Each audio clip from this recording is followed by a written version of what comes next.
Buscar justicia sí es un infierno.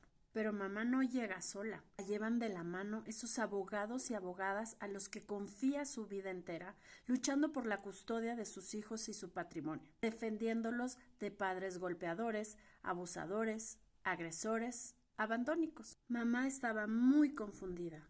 Le dolían los huesos, le dolía el alma y no sabía a quién recurrir. Una amistad le recomendó un abogado que le ayudó a ganar un caso de una propiedad. Mamá no dejaba de llorar. Con la cabeza y su vida revuelta tenía mucho miedo de la reacción que pudiera tener el agresor. Ella sola no podía con tanta violencia e injusticia.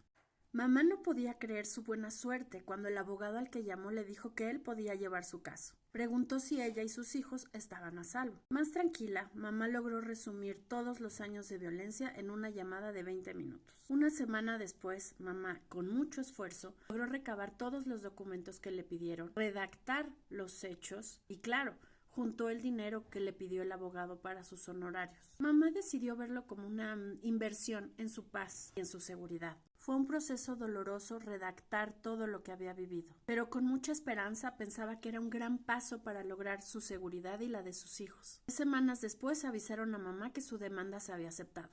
Pensó que era mucho tiempo y que muchas desgracias e injusticias podían pasar en un mes. Unos días después a mamá la golpeó papá. No tomó nada bien la noticia de la demanda. Lo primero que hizo mamá fue llamar a su abogado para pedir instrucciones. Daba vergüenza contar lo que había pasado. La buena noticia es que el abogado le dijo que él también podía ayudarla en el tema penal, aunque por otra tarifa porque son procesos diferentes. La mandó a levantar una carpeta de investigación y le dijo que podía ir sola, que de lo demás él se haría cargo después. Mamá preguntó ¿en dónde? ¿A qué hora? ¿A quién llevo? ¿Llevo testigos? ¿Qué llevo?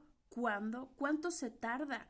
¿Qué digo? El abogado solo le dijo que investigara en dónde era, que fuera, que no se preocupara y que relatara los hechos. Y colgó. Mamá fue sola. Logró conseguir a alguien que la ayudara a cuidar a los niños. Tardaron 2 horas en solo atenderla. El señor que la atendió, que ahora sabe que se llama MP, fue muy grosero, cortante, despectivo con mamá. La hizo sentir muy mal. Incluso trató de disuadirla, diciéndole que si continuaba con la carpeta de investigación, a papá lo llevarían a la cárcel. ¿Tú qué crees que hizo mamá? ¿Levantó o no levantó la denuncia? ¿Qué hiciste tú la primera vez que fuiste a denunciar que había sido víctima de violencia? Mamá se dio cuenta que había cometido un error al contratar a ese abogado. La dejó sola. No le dio asesoría alguna y la cantidad que le pidió de honorarios era mucho dinero.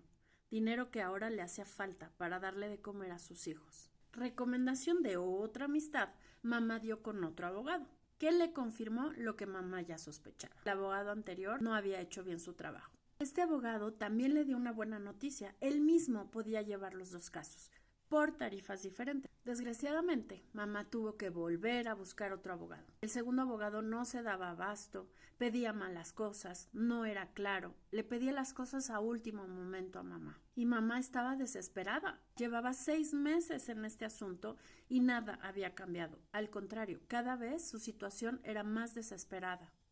Resultó más difícil encontrar al tercer abogado. Mamá fue a un despacho en donde había muchos expertos, pero le dijeron que ese era un despacho en materia mercantil, pero le recomendaron a la mejor abogada familiar que ellos conocían. Ahora la representaría una mujer abogada, una mujer madre.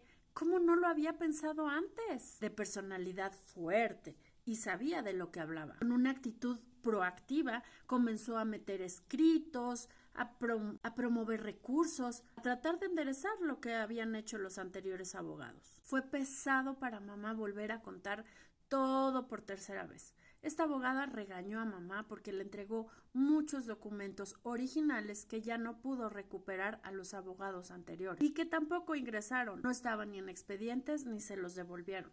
Mamá no sabía qué hacer. La nueva abogada solo le puso algunas condiciones.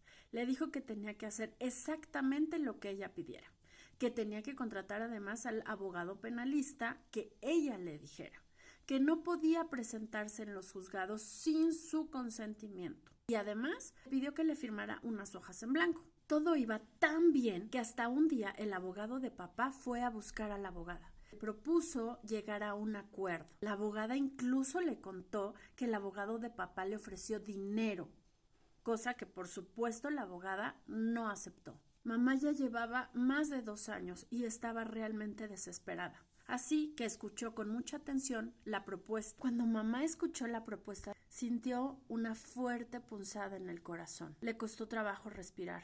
Hizo un gran esfuerzo para no llorar. No podía pronunciar palabra.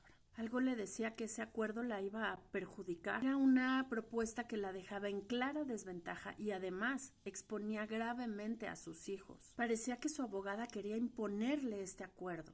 Le decía y le repetía una y otra vez que era lo mejor y que si mamá no aceptaba ese acuerdo sería muy probable que dejara de representarla.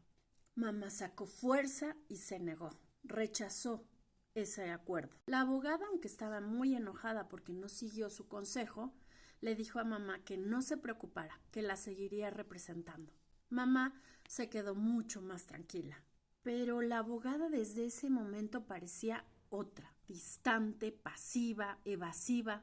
Mamá ya no sabía qué pasaba con su caso, así que tomó una decisión difícil. Se atrevió a ir a consultar su expediente familiar. Mamá ahí se dio cuenta que perdió un amparo. Faltó a una audiencia y además en ese momento le notificaron un acuerdo del juez que tenía que obedecer inmediatamente. Mamá ahí se dio cuenta que su abogada la había vendido.